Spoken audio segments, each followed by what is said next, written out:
كنت قاعد كده بتفرج وبقلب، فلقيت حوار مع اولادنا اوائل الاعداديه، يعني ما شاء الله عليهم. فبيسالوا واحد منهم وبيقولوا له: انت نفسك تطلع ايه؟ قال لهم: انا نفسي ادخل كليه الطب، ومثلي الاعلى الدكتور مجدي يعقوب. استنى يا ابني، لازم الاول تسمع حكايتي. انا خدتها 7 سنين، بعد كده لفيت من برايفت لماستر لدكتوراه عشان يبقى ليا قيمه ومركز زي ما امي ما كانت بتقول لخالتي. بس بعدها وقفوني برضه في الكمين ولطعوني ساعتين، وسحبوا مني رخص عربية الشاهين، ولسه لغاية دلوقتي ما اتجوزت زميلتي.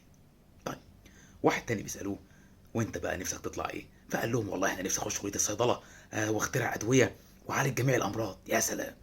ده بقى لازم يسمع حكايتي.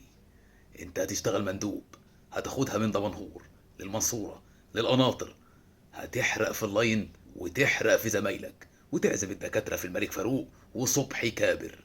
وفي الآخر علاقتك هتبقى بالدواء، إنك هتاخده عشان تتعالج من القولون والبواسير والضغط اللي هيجيلك من الشغلانة دي. واحد بقى أخير سألوه: وأنت بقى نفسك تطلع إيه؟ قال لهم: والله أنا نفسي آخد كورسات إنجليزي وآخد كورسات كمبيوتر ومش عارف إيه، وأخش تجارة إنجليزي وأشتغل في بنك. حظه حلو، كان هيعيش بقية حياته